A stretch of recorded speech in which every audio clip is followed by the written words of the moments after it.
그런 면에서 최근에 세계 각처에서 일어나고 있는 자연재해들은 과학 문명 속에서 기고만장하고 있는 인류의 당직기를 흩으시는 하나님의 손길의 측면에서 이해를 해야 되는 거예요.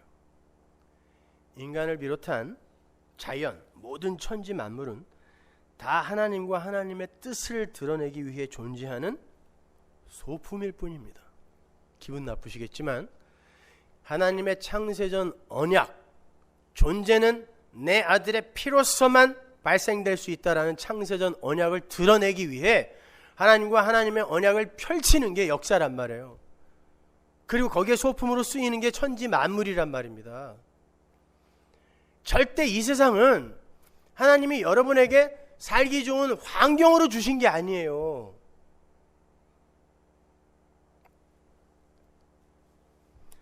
그래서 성경은 만물이 하나님에게서 나오고 하나님에게로 돌아간다라고 하는 거예요. 그리고 그리스도를 위하여 존재하는 것이다 라고 이야기를 하는 거예요. 하나님을 위하여 창조됐다라고 이야기하는 거예요. 우리를 위하여 만물이 존재하는 게 아니란 말입니다. 따라서 이 천지 만물은 인간의 생존을 위해 인간이 거하기 알맞은 환경으로 존재하는 게 아니라 하나님의 언약을 세상에 드러내고 그 언약 성취의 과정을 통해서 하나님의 하나님 되심을 드러내는 역할로 존재하는 거예요.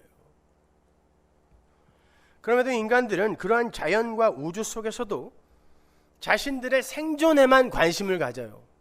이게 인간들의 당직기예요. 우리도 하나님처럼 되었는데 왜 우리가 하나님을 설명하는 도구로만 쓰여야 돼? 그 당을 짓는 거죠. 자기들의 생존에만 관심을 가져요. 그 속에 담긴 하나님의 뜻이 무엇인지를 헤아리려 하는 이들이 없는 거예요. 그러니까 쓰나미 같은 쓰나미나 대지진 같은 그런 자연재해가 일어나도 그 속에 담긴 하나님의 뜻이 무엇일까를 헤아리려고 하는 게 아니라 어떻게 하면 그러한 자연재해를 예방하고 방지하여 우리의 생존을 우리가 지킬까에만 관심이 있는 거죠. 여러분, 정말 인간의 문명이나 과학이 자연재해로부터 인간을 지켜줄 수 있어요? 여러분, 최근에 일본에 쓰나미가 덮쳤을 때 정작 일본이 가장 불안해하고 두려워했던 게 뭐예요? 원자력 발전소입니다.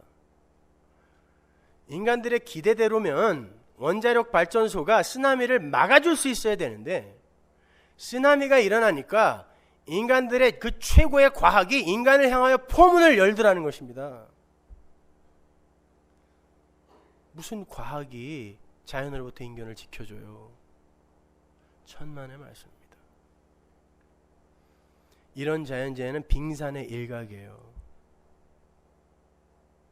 잠깐 파도가 몇 미터만 지자리를 벗어나도 인간들은 이렇게 속수무책입니다. 그런데 정말 하나님께서 마음 먹고 자연의 법칙을 잠깐 놔버리시면 어떡할까요? 5초만 놓으면 5초 안에 다 망하는 거예요. 하나님의 일반 은총이 5초만 풀어지면 인류는 즉시 망하는 거예요. 그런데 그걸 지금 막아보겠다라고 하는 거죠.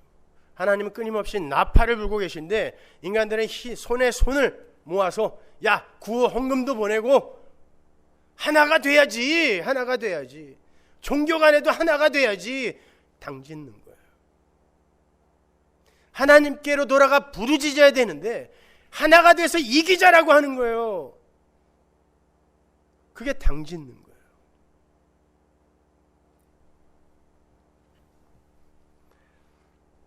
그런 건 인간들의 무장해제를 요구하는 하나님의 외침입니다. 너희들의 바벨탑 쌓기를 어서 그치라는 하나님의 일갈인 거예요.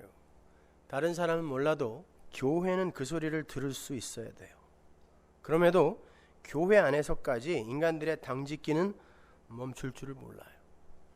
교회 안에서까지 신앙인의 목적지가 마치 이 사회에 좋은 영향력을 미치고 유익한 사람이 되는 것으로 생각하고 가르치죠. 그래서 착한 사람이 돼, 세상에 좋은 영향을 미치는 사람이 돼, 이걸 좋은 설교라고 하잖아요. 예수님은 그때 당시 그 사회에 어떤 식으로든 좋은 영향을 미칠 수 없었던 창녀 세리들을 데리고 올라갔다는 걸 잊지 마세요. 그들이 구원받은 이후에 개과천선하여 사회의 정화와 정의와 평등에 기여했다라는 말은 성경에 단 한마디도 없단 말입니다. 근데 교회의 목적지가 사회에 유익한 사람이 되자 천만의 말씀입니다. 그게 당짓는 거예요. 착하게 살지 말라는 거 아닙니다. 그게 목적이 되어서 스스로 자존심 챙겨가지 말란 뜻이에요. 기독교의 목적지가 그런 것이 되어버리면 그건 곧 인간들의 자존심 지키기, 아담들의 당짓기가 되는 거예요. 오늘날 개혁주의의 성화론이 그거 하자는 거 아닙니까?